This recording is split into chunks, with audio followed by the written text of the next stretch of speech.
जय हिंद दोस्तों, स्वागत है एक बार फिर से आपके अपने YouTube चैनल स्टडी प्लेटफॉर्म में। दोस्तों, आज हम घटना चक्र के भारतीय राज्य व्यवस्था एवं शासन की सीरीज को आगे बढ़ाते हुए संविधान सभा एवं संविधान निर्माण की प्रक्रिया से संबंधित जितने भी सवाल विभिन्न स्टेट पीसीएस तथा आईएएस प्री में पूछे गए हैं उनको हम लोग देखने वाले हैं।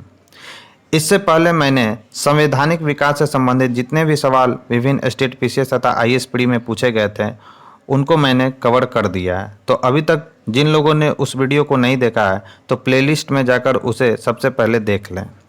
वीडियो स्टार्ट करने से पहले दोस्तों आपसे एक छोटी सी रिक्वेस्ट है कि अगर आप हमारे चैनल पर पहली बार आए हैं तो चैनल को सब्सक्राइब कर लें, बेल आइकन को प्रेस कर लें ताकि नई वीडियो की नोटिफिकेशन आपको समय समय पर मिलती रहे।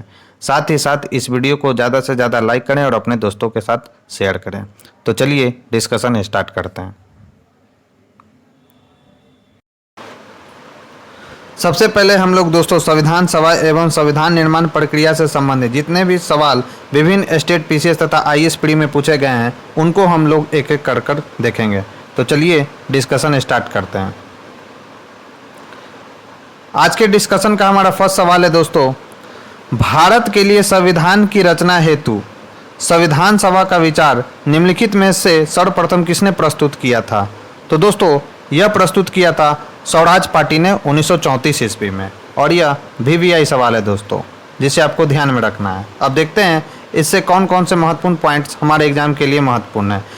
तो मई 1934 में रांची में स्वराज पार्टी ने आत्मनिर्णय के अधिकार की मांग की और एक प्रस्ताव पारित किया जिसमें कहा गया कि वयस्क मताधिकार के आधार पर निर्वाचित भारतीय प्रतिनिधियों की एक संविधान सभा होगी जो संविधान का निर्माण करेगी।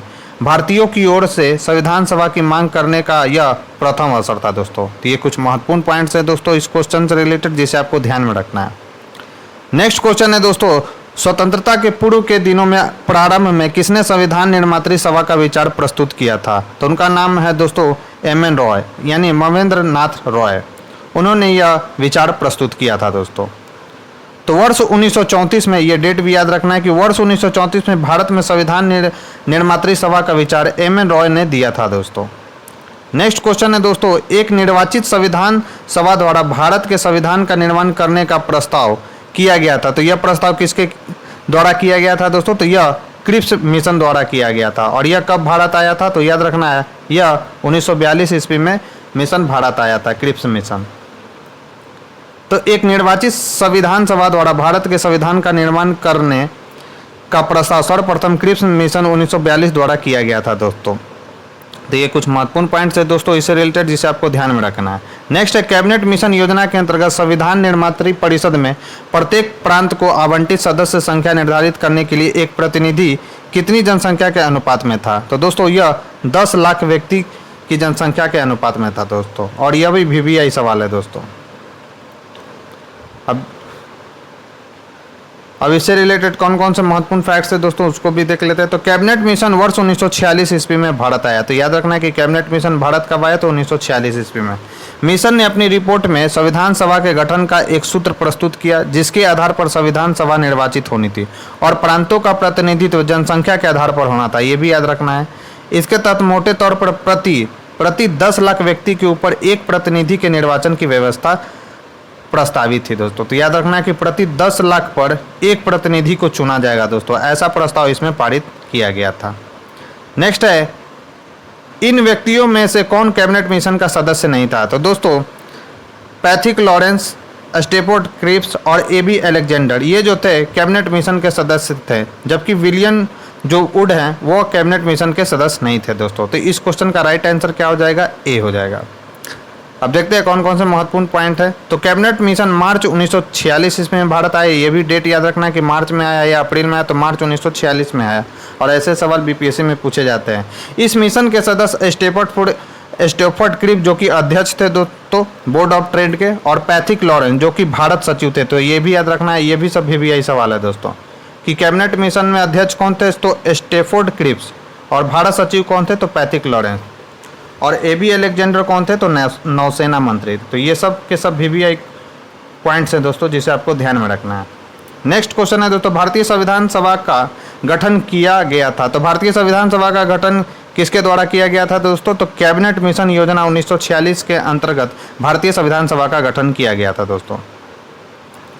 तो भारतीय संविधान सभा का प्रातिनिधिक निर्वाचन के आधार पर गठन कैबिनेट मिशन योजना 1946 के अंतर्गत किया गया था दोस्तों। नेक्स्ट है 1946 में निर्मित अंतरिम सरकार में कार्यपालिका परिषद के उपसभापति थे। तो कौन थे दोस्तों? तो याद रखना है, कार्यपालिका परिषद के उपसभापति कौन थे? तो पंडित जवाहरलाल नेहरू थे कार्यपालिका परिषद के उपसभापति। और यह VVI सवाल है दोस्तों। 24 अगस्त 1946 को अंतरिम राष्ट्रीय सरकार की घोषणा इस व्यवस्था के साथ की गई कि अंतरिम सरकार 2 सितंबर 1946 को कार्यभार संभालेगी।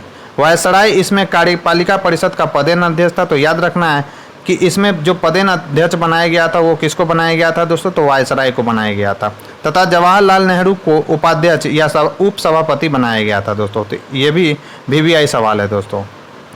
नेक्स्ट है निम्नलिखित में से कौन अगस्त 1946 में गठित प्रथम अंतरिम राष्ट्रीय सरकार का सदस्य नहीं था? तो दोस्तों AB C Rajagopalachari, doctor Rajendra Prasad और जगजीवन जोड़ाम थे प्रथम अंतरिम राष्ट्रीय सरकार के सदस्य थे जो गठित हुआ था 1946 ईस्वी में। लेकिन इसमें जो डॉक्टर S राधाकृष्णन थे वे इसके सदस्य नहीं थे दोस्तों।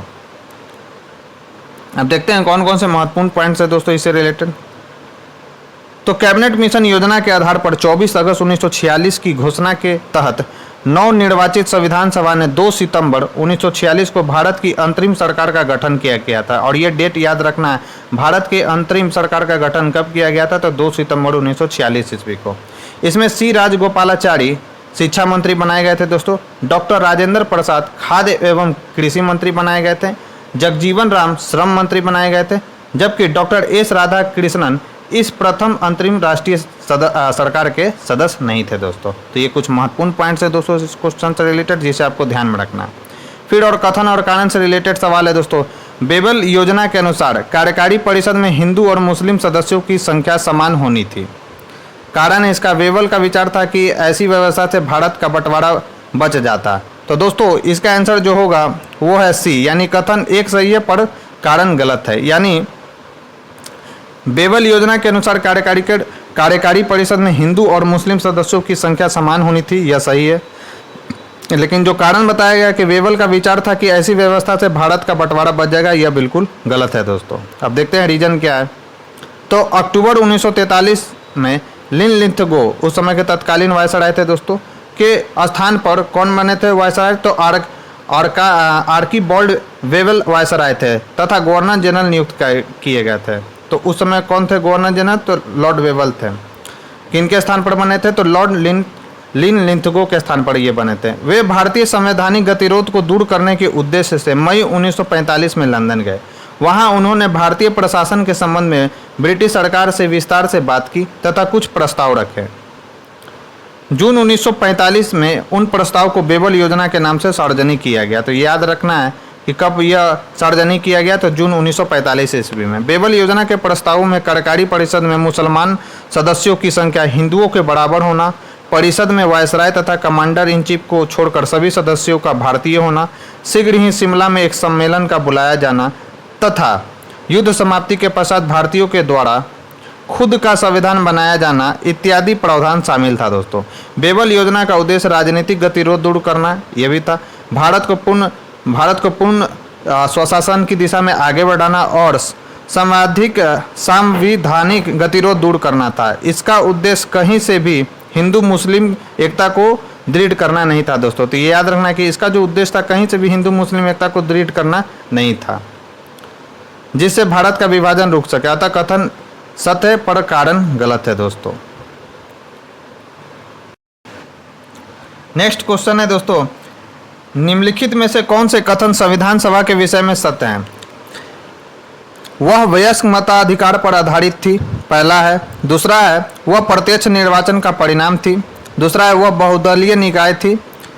और चौथा है दोस्तों, तीसरा है वह बहुदलीय निकाय थी। और चौथा है दोस्तों उसके अनेक समितियों के माध्यम से कार्य किया। तो दोस्तों तीसरा तो सही है कि वह बहुदलीय निकाय थी। चौथा भी है कि उसने अनेक समितियों के माध्यम से कार्य किया, यह भी सही है। वह वयस्क मताधिकार पर आधारित थी, यह बिल्कुल गलत है दोस्तों, ऐसा कुछ भी नहीं था। और है वह प्रत्यक्ष निर्वाचन का परिणाम थी, तो यह भी गलत है दोस्तों, वह प्रत्यक्ष निर्वाचन का परिणाम नहीं थी, बल्कि आपको याद रखना है कि यह अप्रत्यक्ष निर्वाचन का परिणाम थी दोस्तों। ठीक है, तो इसका आंसर जो होगा दोस्तों 3 और 4 परफेक्ट होगा। तो इसका आंसर क्या हो जाएगा दोस्तों, तो इसका आंसर हो जाएगा सी, यानी 3 और 4 केवल परफेक्ट है। तो संविधान सभा के गठन के लिए राज्यों की विधानसभा का उपयोग निर्वाचक मंडल के रूप में किया गया था। अतः संविधान सभा अप्रत्यक्ष निर्वाचन का परिणाम थी, याद रखना है दोस्तों। यह किसका परिणाम था, तो अप्रत्यक्ष निर्वाचन का परिणाम था। इसका निर्वाचन वयस्क मताधिकार पर आधारित नहीं था, यह भी याद रखना है दोस्तों। काफ़ी VVI ये सब पॉइंट्स हैं।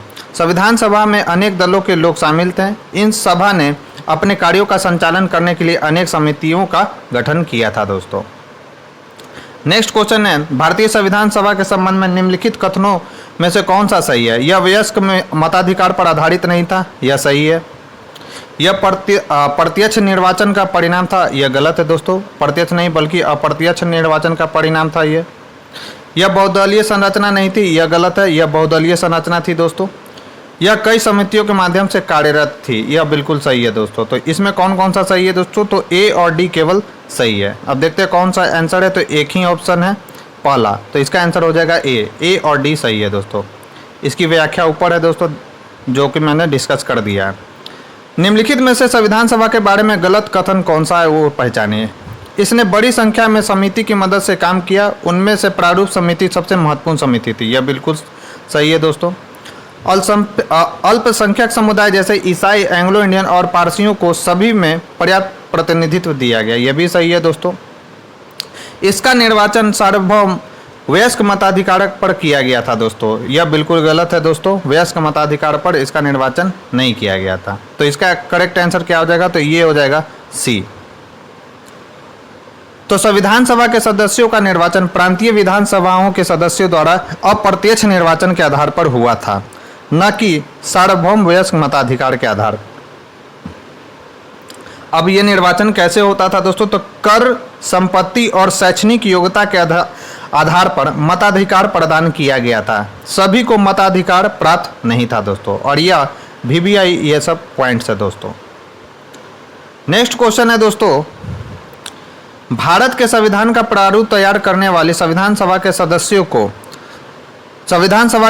को विभिन्न प्रांतों की विधानसभाओं द्वारा चुना जाता था दोस्तों। तो याद रखना है कि भारत के संविधान के प्रारूप तैयार करने वाली संविधान सभा के सदस्यों को कैसे चुना जाता था, तो विभिन्न प्रांतों की विधानसभा द्वारा चुना जाता था दोस्तों। नेक्स्ट है, भारतीय इतिहास के संदर्भ में प्रांतों से संविधान सभा के सदस्य कैसे चुनते थे दोस्तों, तो प्रांतीय विधानसभाओं द्वारा निर्वाचित हुए थे, याद रखना है दोस्तों। तो ये सब VVI सवाल है, रिपीटेड ही क्वेश्चन है, लेकिन यह VVI सवाल है दोस्तों। नेक्स्ट है, संविधान सभा में सदस्यों का चुनाव कैसे हुआ था, तो याद रखना है संविधान सभा में सदस्यों का चुनाव जो हुआ था प्रांतीय सभाओं द्वारा हुआ था दोस्तों। नेक्स्ट है, संविधान सभा के चुने हुए अस्थायी अध्यक्ष कौन थे, तो संविधान सभा के चुने हुए अस्थायी अध्यक्ष कौन थे दोस्तों, तो डॉक्टर राजेंद्र प्रसाद थे। जबकि जो सच्चिदानंद सिन्हा थे वो कैसे सदस्य थे दोस्तों, तो अस्थायी सदस्य थे। तो ये भी आपको याद रखना है, अस्थायी सदस्य इनको बनाया गया था सच्चिदानंद सिन्हा को, और ये भी क्वेश्चन पूछा गया है दोस्तों।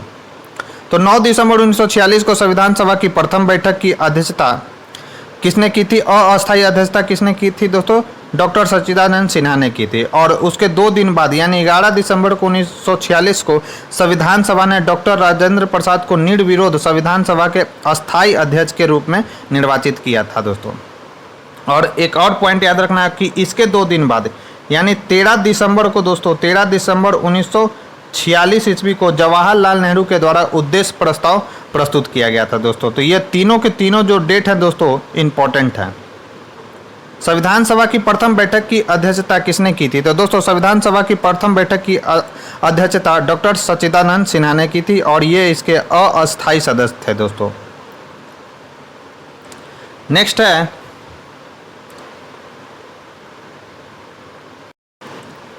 भारतीय संविधान सभा के उद्घाटन अधिवेशन की अध्यक्षता किसने की थी, तो यह किसके द्वारा की गई थी दोस्तों, तो डॉक्टर सच्चिदानंद सिन्हा के द्वारा की गई थी।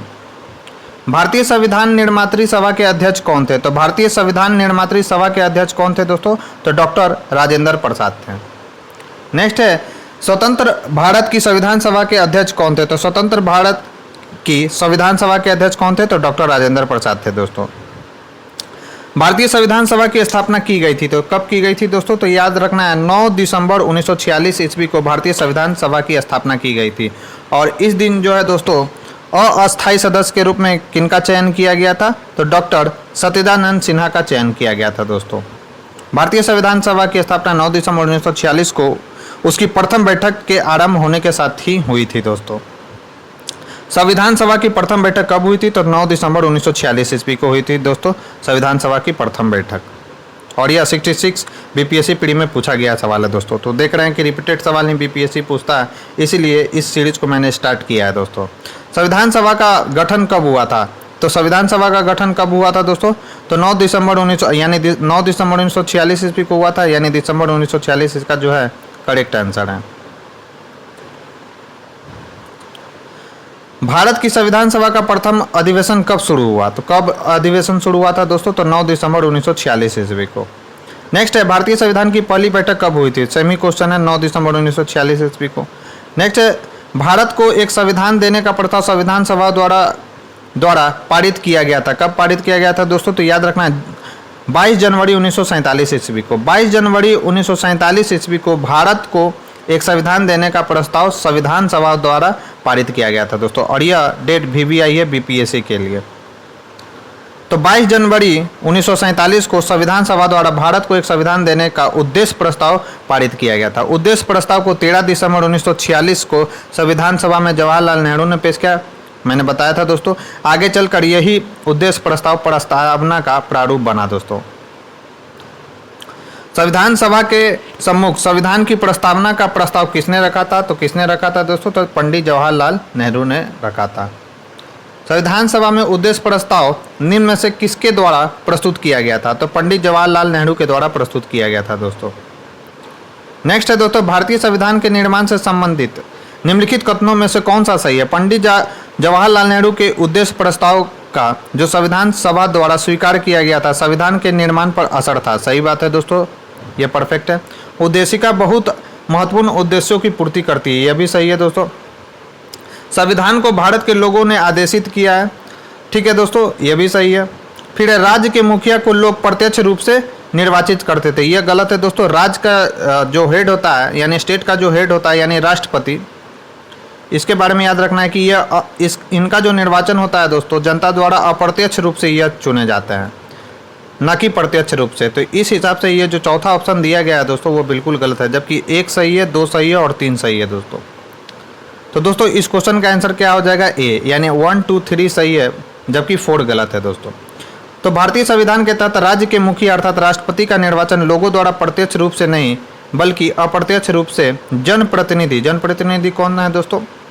तो संसद एवं विधानसभा के निर्वाचित सदस्य के माध्यम से किया जाता है, याद रखना है दोस्तों। नेक्स्ट है भारतीय संविधान को बनाने हेतु संविधान सभा के कुल कितने अधिवेशन हुए थे? तो संविधान सभा के कुल कितना अधिवेशन हुआ था दोस्तों? तो याद रखना है कि कुल 12 अधिवेशन हुआ था दोस्तों। और यह वीवीआई सवाल है। भारतीय संविधान के निर्माण में संविधान सभा को 2 वर्ष 11 महीना 18 दिन का समय लगा, ये समय भी पूछा गया। और इस दौरान इसके कुल 11 अधिवेशन, कुल अवधि कितना था? तो 165 दिन हुए थे। 11वें अधिवेशन के अंतिम दिन यानी 26 नवंबर 1949 को संविधान को अंगीकृत किया गया था। तो ये भी याद रखना है कि संविधान को कब अंगीकृत किया गया था? तो 26 नवंबर 1949 ईस्वी को। इन 11 अधिवेशनों के अतिरिक्त संविधान सभा पुनः 24 जनवरी 1950 को समवेत हुई थी, जबकि सदस्यों द्वारा भारत के संविधान पर हस्ताक्षर किए गए थे। इस प्रकार निकटतम जो सही विकल्प है दोस्तों वह सी है, यानी 12। भारत की संविधान सभा की अंतिम बैठक की सही तिथि को बताइए। तो अंतिम बैठक कब हुई थी दोस्तों? तो याद रखना है 24 जनवरी 1950 ईस्वी को अंतिम बैठक हुई थी दोस्तों संविधान सभा की। नेक्स्ट है दोस्तों, भारत के संविधान के निर्माण में संविधान सभा को कितना समय लगा? तो 2 वर्ष 11 महीना 18 दिन लगा था दोस्तों संविधान सभा को संविधान निर्माण के लिए। नेक्स्ट है फिर सूची एक्स को सूची वाई से मिलान करना है दोस्तों। आपसे पूछ रहा है कि संविधान सभा के पहले उपाध्यक्ष कौन थे? प्रारूप समिति के मूलतः एकमात्र कांग्रेसी सदस्य कौन थे? राजस्थान की रियासतों का प्रतिनिधित्व करने वाले संविधान सभा के सदस्य कौन थे? और संघ संविधान समिति के अध्यक्ष कौन थे? तो इसमें से आप टिक आउट कर सकते हैं। जो प्रारूप समिति के मूलतः एकमात्र कांग्रेसी थे दोस्तों, वे थे के.एम. मुंशी। और संघ संविधान समिति के अध्यक्ष कौन थे दोस्तों? तो पंडित जवाहरलाल नेहरू। तो आप बी का 3 हो जाएगा दोस्तों और डी का दूसरा हो जाएगा। आप देखते हैं कौन सा इसका आंसर है। बी का तीसरा किस में है? तो बी का तीसरा मात्र एक ही में है दोस्तों, और वो है ऑप्शन बी। तो इस हिसाब से इसका करेक्ट आंसर क्या होना चाहिए? तो बी होना चाहिए। तो संविधान सभा के पहले उपाध्यक्ष थे दोस्तों, आपको याद रखना है एच.सी. मुखर्जी। ये VVI ये सब पॉइंट्स है दोस्तों। संविधान सभा के पहले उपाध्यक्ष कौन थे? तो एच.सी. मुखर्जी। प्रारूप समिति के मूलतः एकमात्र कांग्रेसी सदस्य के.एम. मुंशी थे। राजस्थान की रियासतों का प्रतिनिधित्व करने वाले संविधान सभा के सदस्य कौन थे दोस्तों? तो याद रखना है वी.टी.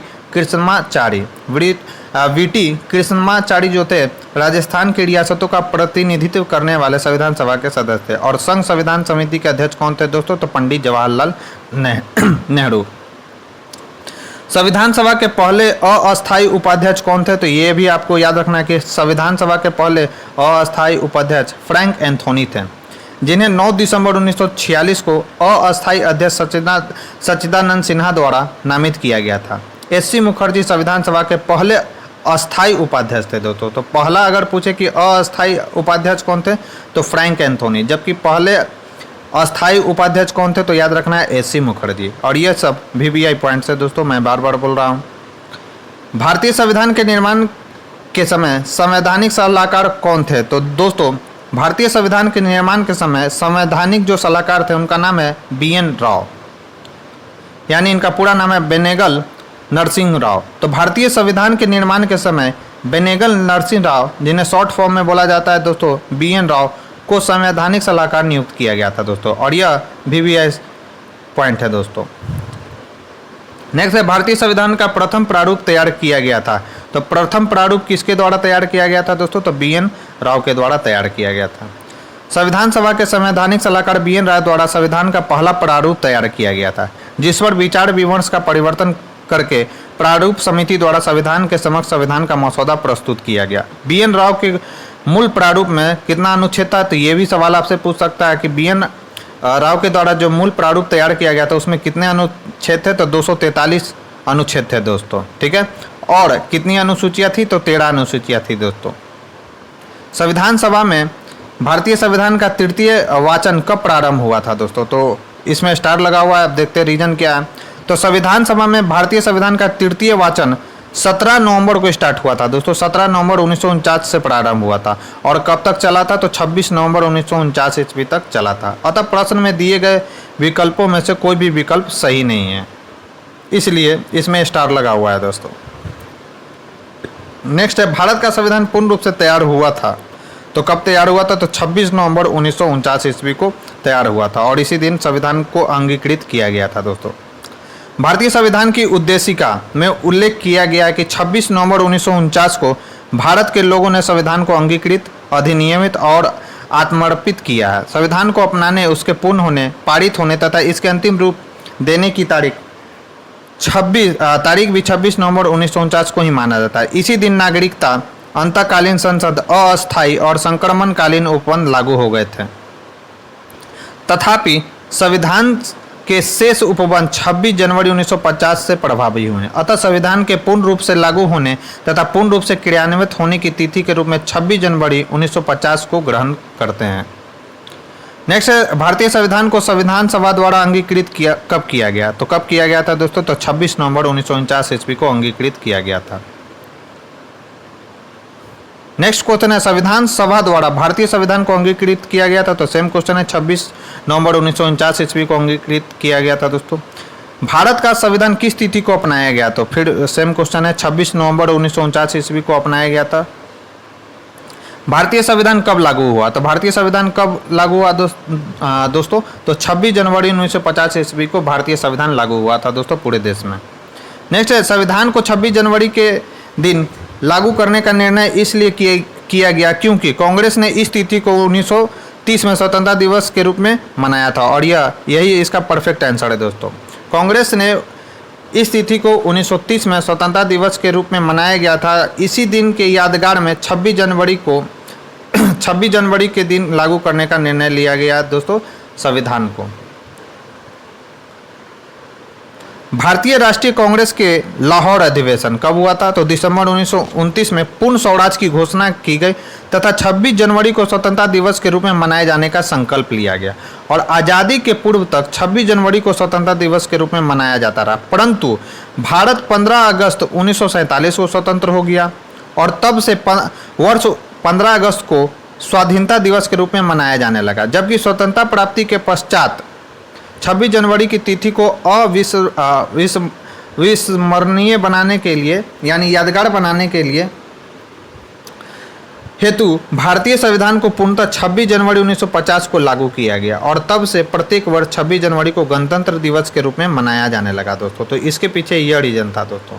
भारतीय संविधान दिवस मनाया जाता है, तो भारतीय संविधान दिवस प्रतिवर्ष कब मनाया जाता है दोस्तों? तो 26 नवंबर को मनाया जाता है।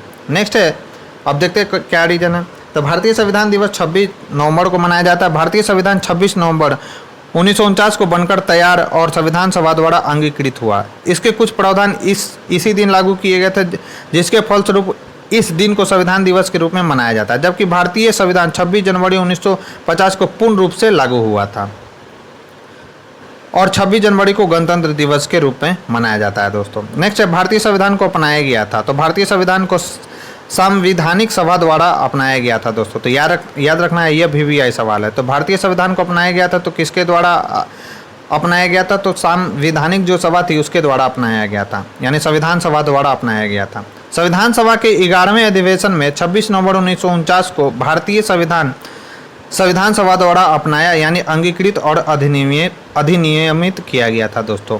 नेक्स्ट है, भारतीय संविधान को 26 नवंबर 1949 को किसके द्वारा अधिनियमित किया गया था? तो याद रखना है, संविधान सभा द्वारा इसे अधिनियमित किया गया था दोस्तों। भारत का संविधान अंगीकृत एवं अधिनियमित हुआ था, तो किस दिन हुआ था दोस्तों? तो याद रखना है, 26 नवंबर 1949 ईस्वी को भारत का संविधान अंगीकृत एवं अधिनियमित हुआ था। BR अम्बेडकर का संविधान सभा में निर्वाचन हुआ था। तो याद रखना है, BR अम्बेडकर का संविधान सभा में निर्वाचन बम्बई प्रेसिडेंसी से हुआ था दोस्तों, और यह VVI सवाल है। अब रीजन क्या है देख लेते हैं।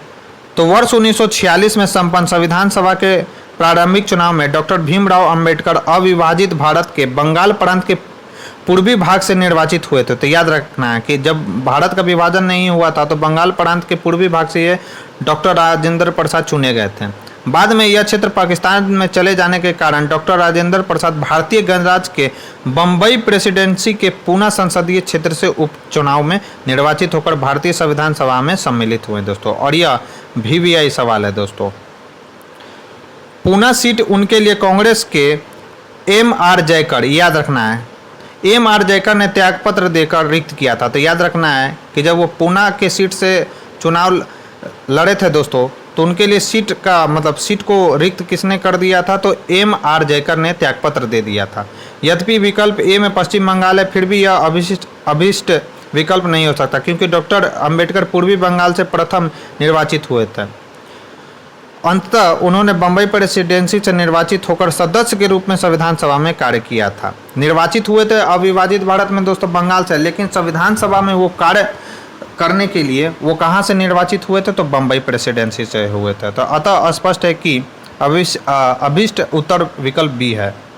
डॉक्टर भीमराव अंबेडकर का जन्म और मृत्यु कब हुआ था? तो उनका जो जन्म हुआ था दोस्तों डॉक्टर भीमराव अंबेडकर का 1891 ईस्वी में हुआ था, और उनकी जो मृत्यु हुई थी दोस्तों 1956 ईस्वी में हुई थी। तो भारतीय संविधान निर्माण में मुख्य भूमिका निभाने वाले डॉक्टर भीमराव अंबेडकर का जन्म 14 अप्रैल 1891 को महू मध्य प्रदेश के महू में हुआ था, तथा इनकी जो मृत्यु हुई थी दोस्तों 6 दिसंबर 1956 को दिल्ली में हुई थी। और ये सब VVI पॉइंट्स है दोस्तों, BPSC में ऐसे ही सवाल पूछे जाते हैं। निम्नलिखित कथनों पर विचार के तृतीय गोलमेज सम्मेलन के विचार विमर्श की परिणति भारत सरकार अधिनियम 1935 के पारित होने के रूप में हुआ। यह बिल्कुल सही है दोस्तों। नेक्स्ट है, भारत सरकार अधिनियम 1935 ने ब्रिटिश भारत के सूबों और भारतीय रियासतों को एक संघ पर आधारित ऑल इंडिया फेडरेशन के गठन का उपबंध किया। तो ये भी बिल्कुल सही है दोस्तों। तो इस क्वेश्चन का जो राइट आंसर होगा 1 और 2 दोनों होगा, यानी 1 भी सही है और 2 भी सही है दोस्तों। अब रीजन देखते हैं इसका। तो नवंबर दिसंबर 1932 में लंदन में आयोजित तीसरे और अंतिम गोलमेज सम्मेलन में कांग्रेस ने भाग नहीं लिया था। इस सम्मेलन में भारत सरकार अधिनियम 1935 के लिए एक ठोस योजना को अंतिम रूप से में प्रस्तुत किया गया था। इसमें ब्रिटिश भारत के सूबों और भारतीय रियासतों को के एक संघ पर आधारित ऑल इंडिया फेडरेशन के गठन का प्रावधान किया गया था दोस्तों। और यह सब VVI पॉइंट्स है दोस्तों, जिसे आपको ध्यान में रखना है। नेक्स्ट है नीचे दो वक्तव्य दिए गए कथन है दोस्तों। भारत का संविधान देश की आवश्यकताओं की पूर्ति करता है, और दूसरा है दोस्तों, इसको एक ग्रहित संविधान कहा जाता है दोस्तों। तो यह पहला भी सही है दोस्तों और दूसरा भी सही है, लेकिन जो कारण दिया गया है दोस्तों वह इसकी सही व्याख्या नहीं कर रहा है दोस्तों। यहाँ पर है ग्रहित संविधान, इसका अर्थ जान लेते हैं। एक होता है, कई लोग बोलते हैं कि भारतीय जो संविधान है उधार का बोरा है। तो दोस्तों ध्यान रखना है आपको, जब आप ग्रहित शब्द का यूज करते हैं तो ग्रहित का अर्थ होता है इच्छा। आपने अपना इच्छा जाहिर किया और विभिन्न देशों के जो संविधान थे उसमें जो भी अच्छे अच्छे बातें थे उनको आपने ग्रहण किया। लेकिन जब आप उधार शब्द का यूज करते हैं तो ये आपकी मजबूरी को दर्शाता है। तो ये भी आपको ध्यान रखना है कि जो भारतीय जो संविधान है वो उधार का बोरा नहीं है, बल्कि हमने दूसरे देशों के संविधान से जो जो अच्छे प्रावधान थे उनको हमने ग्रहण किया।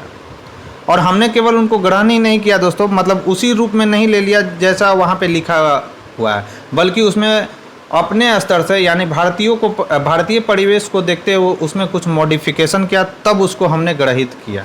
तो इसे उधार का बोरा कहना बिल्कुल गलत है दोस्तों, क्योंकि जब हम उधार शब्द का यूज करते हैं तो वो हमारी मजबूरी को दर्शाता है, जबकि जब हम ग्रहित शब्द का यूज करते हैं तो वो हमारी इच्छा को दर्शाता है दोस्तों। यानी हमने इच्छा जाहिर की और दूसरे देशों के संविधान के विभिन्न प्रावधानों को अपने संविधान में समावेश किया दोस्तों। तो इस पॉइंट को भी आपको ध्यान में रखना है। तो इसका करेक्ट आंसर क्या हो जाएगा दोस्तों? तो इसका करेक्ट आंसर हो जाएगा ए और बी आंसर हो जाएगा दोस्तों। तो भारत का संविधान देश की आवश्यकताओं की पूर्ति करने हेतु पूर्णतः सक्षम है तथा भावी आवश्यकताओं के मद्देनजर इसमें संशोधन संबंधी प्रावधान भी है। दूसरी ओर इसमें विभिन्न देशों के संविधान से तथ्य एवं विचार ग्रहण किए गए, अतः इसे ग्रहित संविधान भी कहा जाता है। इस प्रकार कथन एवं कारण दोनों सही है, परंतु कारण जो है कथन की सही स्पष्टीकरण नहीं है दोस्तों। नेक्स्ट है, संविधान सभा में वयस्क मताधिकार को 15 वर्ष के लिए स्थगित करने की बात की थी। तो किसने की थी दोस्तों? तो याद रखना है आपको, मौलाना आज़ाद ने की थी। और यह सब VVI सवाल है दोस्तों। तो संविधान सभा में वयस्क मताधिकार विषय पर बहस के दौरान मौलाना अबुल कलाम आज़ाद ने वयस्क मताधिकार को 15 वर्ष के लिए स्थगित करने की वकालत की थी, किंतु डॉक्टर राजेंद्र प्रसाद एवं पंडित जवाहरलाल नेहरू ने जोरदार ढंग से इसे अपनाने के लिए इसका समर्थन किया था दोस्तों। तो याद रखना है, काफ़ी VVI पॉइंट्स है ये सब। नेक्स्ट है, निम्नलिखित में से किसने सुझाव दिया था कि भारत की स्वतंत्रता के बाद भारतीय राष्ट्रीय कांग्रेस को एक राजनीतिक दल के रूप में भंग कर दिया जाना चाहिए? तो ये सुझाव दिया था दोस्तों महात्मा गांधी ने। तो भारत की स्वतंत्रता के उपरांत महात्मा गांधी ने यह सुझाव दिया था कि भारतीय राष्ट्रीय कांग्रेस को अब एक राजनीतिक दल के रूप में भंग कर दिया जाना चाहिए दोस्तों। अपनी राष्ट्रवादी प्रतिक्रिया में भारतीय संविधान के निर्माताओं ने अल्पसंख्यकों के हितों तथा भावनाओं को महत्व को कम करके आंका। यह कथन किसका था दोस्तों? तो यह कथन था, याद रखना है आपको, यह कथन था दोस्तों आइवर जेनिंग्स का। यह कथन जो था दोस्तों आइवर जेनिंग्स का था दोस्तों। तो प्रस्तुत कथन आइवर जेनिंग्स का है। उनका मानना था कि भारतीय संविधान निर्माताओं ने भारतीय संघ में अल्पसंख्यक हितों और भावनाओं के महत्व को न्यूनतम रखने का प्रयास किया है दोस्तों। और ऐसे जो कथन है दोस्तों, वो ये जो कथन से सवाल पूछे जाते हैं ये BPSC का फेवरेट क्वेश्चन है दोस्तों, इसलिए ऐसे कथन को आपको ध्यान में रखना है, काफ़ी महत्वपूर्ण है ये। नेक्स्ट है दोस्तों, किसने कहा था संविधान सभा कांग्रेस थी और कांग्रेस भारत था? तो ये कहा था दोस्तों ऑस्टिन ने कहा था। संविधान सभा कांग्रेस थी और कांग्रेस भारत था, यह वक्तव्य पद्मश्री पुरस्कार, इनको पद्मश्री पुरस्कार भी मिल चुका है दोस्तों, इतिहासकार ग्रैनविल ऑस्टिन का था। यह वक्तव्य उनकी पुस्तक, ये पुस्तक भी याद रखना, द इंडियन कॉन्स्टिट्यूशन में वर्णित है दोस्तों।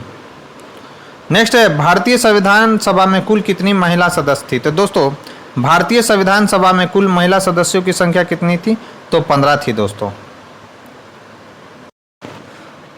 तो ध्यान रखना भारतीय संविधान में कुल कितनी महिला सदस्य थी दोस्तों। तो भारतीय संविधान में कुल महिला सदस्यों की संख्या जो थी वो याद रखना है कितना है। मैं फिर बोल दे रहा हूँ, ये VVI सवाल है, 15 था दोस्तों। तो याद रखना है। अगर आपसे पूछे दोस्तों कि ST कितना था और SC कितना था, तो याद रखना है दोस्तों ST यानी अनुसूचित जनजाति के सदस्यों की संख्या कितनी थी दोस्तों। तो याद रखना है ये 33 थी। और SC यानी अनुसूचित जाति की संख्या पूछी जाए दोस्तों संविधान सभा में कितनी थी, तो याद रखना है दोस्तों ये 26 थी। और ये तीनों के तीनों VVI सवाल है दोस्तों, BPSC के लिए या विभिन्न स्टेट PCS के लिए। तो पूछे कि महिला सदस्यों की संख्या कितनी थी, तो महिला सदस्यों की संख्या कितनी थी दोस्तों, तो 15 थी।